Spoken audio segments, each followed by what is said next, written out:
아무리 친해도 반드시 말하지 말고 숨겨야 하는 7가지. 인간관계에서 말은 가장 강력한 도구이자 무기입니다. 적절히 사용된 말은 관계를 강화하고 신뢰를 쌓을 수 있는 기반이 되지만 반대로 무분별하게 사용되면 돌이킬 수 없는 상처를 남기고 소중한 관계를 잃게 만들 수 있습니다. 특히 아무리 가까운 사이일지라도 서로 간의 경계를 존중하고 예의를 지키는 것이 중요합니다. 때로는 침묵이 말을 대신할 수 있습니다. 말하지 않는 선택은 상대방을 배려하고 스스로를 보호하며 관계를 오래 지속하는 데 있어 지혜로운 방법이 될 수 있습니다. 말해야 할 때와 말하지 말아야 할 때를 구분하는 능력은 건강한 인간관계의 핵심입니다. 아래는 아무리 친한 사이라도 반드시 말하지 말고 숨겨야 할 7가지를 정리한 것입니다. 이 목록은 자신의 신뢰를 지키고 관계를 건강하게 유지하며 타인에게 더 큰 존중을 받을 수 있는 지침이 될 것입니다. 1. 돈 자랑. 돈은 사람들 사이에서 가장 민감한 주제 중 하나입니다. 나는 돈이 많다. 는 자랑은 우월감을 느끼게 할 수 있지만 듣는 사람에게는 부러움이나 시기를 불러일으키고 심지어 적대감을 형성할 수도 있습니다. 돈 자랑은 상대방에게 상대적인 박탈감을 줄 수 있습니다. 듣는 사람은 자신의 상황과 비교하면서 열등감을 느끼거나 불필요한 경쟁심을 갖게 됩니다. 더 나아가 당신이 금전적으로 여유가 있다는 사실이 알려지면 금전적인 부탁을 받거나 사기와 같은 부정적인 상황에 휘말릴 위험도 높아집니다. 현명한 사람은 자신의 재정 상황을 겸손하게 숨기고 타인에게 불필요한 감정을 자극하지 않습니다. 재산에 대해 과시하기보다는 소소한 행복과 내면의 성취를 강조하는 태도가 더 많은 신뢰와 존중을 얻을 수 있습니다. 2. 가난이나 경제적 어려움. 돈 자랑과 반대로 자신의 경제적 어려움이나 궁핍한 상황을 지나치게 드러내는 것도 문제가 될 수 있습니다. 나는 돈이 없어 라거나 내 상황이 너무 어렵다 는 말을 반복하면 듣는 사람은 동정심을 느끼기보다는 피로감을 느끼고 거리를 두려할 가능성이 큽니다. 경제적 어려움은 누구나 한 번쯤 겪을 수 있는 문제입니다. 하지만 이러한 이야기를 반복적으로 꺼내면 상대방은 당신을 의존적인 사람으로 보게 되고 관계의 대등함이 무너질 수 있습니다. 도움이 필요한 경우라도 최소한의 정보만을 전달하며 문제 해결에 적극적으로 나서는 태도를 보이는 것이 중요합니다. 자신의 문제를 극복하려는 의지를 보여주는 사람은 더 많은 신뢰와 존경을 받을 수 있습니다. 3. 자신의 약점. 약점을 드러내는 것은 종종 솔직함과 인간미로 받아들여질 수 있지만 과도한 노출은 때로는 자신에게 해를 끼칠 수 있습니다. 아무리 가까운 사람이라도 약점을 알게 되면 이를 무의식적으로 이용하거나 심리적 우위를 점하려는 시도를 할 가능성이 있습니다. 예를 들어 실패했던 경험이나 부끄러운 과거를 솔직하게 털어놓았을 때 상대방이 이를 농담거리로 삼거나 갈등 상황에서 상처를 줄 목적으로 사용할 수 있습니다. 약점은 필요한 순간에 신중히 공유해야 하며 대체로 마음 깊숙이 간직하는 것이 안전합니다. 스스로 약점을 극복하려는 노력과 성장의 과정을 보여주는 것이 더 큰 공감과 존중을 이끌어낼 수 있습니다. 약점을 이야기하는 대신 현재의 강점과 앞으로의 가능성에 초점을 맞추는 것이 관계를 건강하게 유지하는 방법입니다. 4. 타인의 약점. 남의 약점을 이야기하는 것은 단순한 험담을 넘어 자신의 신뢰를 스스로 무너뜨리는 행위입니다.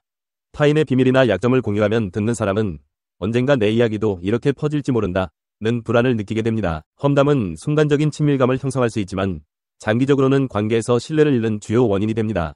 사람들은 험담을 자주 하는 사람을 멀리하며 불필요한 갈등을 피하려고 거리를 두려워합니다. 타인의 약점을 지키는 태도는 자신에 대한 신뢰를 쌓는데도 중요합니다. 비밀을 보호하고 타인을 존중하는 태도는 당신의 인격과 관계의 질을 한층 높여줍니다. 5. 자식 자랑. 자식의 성취는 부모에게 큰 기쁨이지만 이를 과도하게 자랑하는 것은 상대방에게 불편함을 줄 수 있습니다. 특히 상대방이 자신의 자녀와 비교하면서 열등감을 느끼거나 심리적 피로를 경험할 가능성이 큽니다. 자식의 성공은 말로 강조하지 않아도 자연스럽게 드러나는 법입니다. 과도한 자랑은 관계를 무겁게 만들 뿐만 아니라 상대방으로부터 부정적인 감정을 불러일으킬 수 있습니다. 자식 자랑은 소소한 기쁨으로 간직하거나 진심으로 공감할 수 있는 사람과 나누는 것이 가장 적절합니다. 이 과정에서 겸손한 태도를 유지하면 상대방과의 관계를 더 부드럽게 유지할 수 있습니다. 6. 불필요한 과거사. 과거의 잘못이나 부끄러운 경험을 지나치게 공유하는 것은 현재의 이미지를 훼손할 수 있습니다. 특히 듣는 사람이 원하지 않는 이야기를 반복적으로 꺼내면 관계가 불편해질 뿐만 아니라 스스로를 과거에 가두는 행위가 될 수 있습니다. 과거 이야기는 필요할 때에만 꺼내는 것이 바람직하며 현재와 미래에 집중하는 태도가 관계를 건강하게 유지하는 데 도움이 됩니다. 과거의 잘못을 넘어 긍정적인 변화를 보여주는 현재의 모습은 상대방에게 더 큰 신뢰와 존경을 얻을 수 있습니다. 7. 과도한 건강 문제 공유. 건강 문제는 누구나 겪는 주제이지만 지나치게 세부적이고 반복적으로 공유하면 상대방에게 심리적 부담을 줄 수 있습니다. 특히 병세나 치료 과정, 고통에 대한 이야기를 지속적으로 꺼내면 상대방은 무력감을 느끼고 점점 거리를 두려워할 수 있습니다. 건강 문제는 친밀한 관계에서도 적절한 범위 내에서만 공유하는 것이 중요합니다. 너무 많은 정보를 제공하거나 반복적으로 이야기하는 것은 듣는 사람의 삶과 감정을 침범하는 결과를 초래할 수 있습니다. 필요한 순간에만 건강 문제를 알리고 동시에 스스로 관리하고 회복하려는 모습을 보여주는 것이 관계를 지키는 데 중요합니다. 긍정적인 태도와 회복 의지를 통해 상대방이 과도한 걱정을 하지 않으면서도 공감할 수 있게 하는 것이 바람직합니다. 위의 7가지 항목은 인간관계에서 불필요한 갈등과 오해를 방지하며 신뢰를 쌓고 관계를 건강하게 유지하는 데 중요한 지침입니다. 때로는 말을 아끼고 침묵을 선택하는 것이 상대방을 배려하고 자신을 보호하는 가장 강력한 방법일 수 있습니다. 말의 힘을 신중히 다룬다면 우리는 더 깊고 의미 있는 인간관계를 만들어갈 수 있습니다. 침묵은 단순한 소극적인 선택이 아니라 타인을 존중하고 자신을 성장시키는 적극적인 지혜입니다. 침묵의 지혜를 아인슈타인이 강조한 6가지 상황. 침묵은 말하지 않음으로써 얻을 수 있는 강력한 무기입니다. 다음은 침묵이 필요할 때를 정리한 아인슈타인의 통찰입니다. 상대방이 내 말을 소중히 여기지 않을 때, 아무리 중요한 조언이라도 상대가 경청하지 않는다면 침묵이 낫습니다. 기대와 실망을 줄이기 위해 말을 아끼는 것이 현명합니다. 관계에서 상대방의 태도를 이해하고 침묵을 통해 더 큰 교훈을 얻을 수 있습니다. 말의 진위 여부를 확신할 수 없을 때, 사실이 불분명한 정보는 말하지 않는 것이 최선입니다. 소문과 추측은 나와 상대 모두에게 해를 끼칠 수 있습니다. 진실을 명확히 한 후 이야기하는 것이 신뢰를 지키는 방법입니다. 상대방의 비밀을 알았을 때 비밀을 누설하는 것은 신뢰를 잃고 관계를 망치는 지름길입니다. 입을 다물고 금고처럼 비밀을 지켜야 합니다. 비밀을 지키는 능력은 상대방의 신뢰를 강화하는 중요한 덕목입니다. 진실이 상처가 될 때 불편한 진실은 상황을 충분히 고려한 후에만 말해야 합니다. 상처만 남길 진실은 차라리 침묵으로 대신하세요.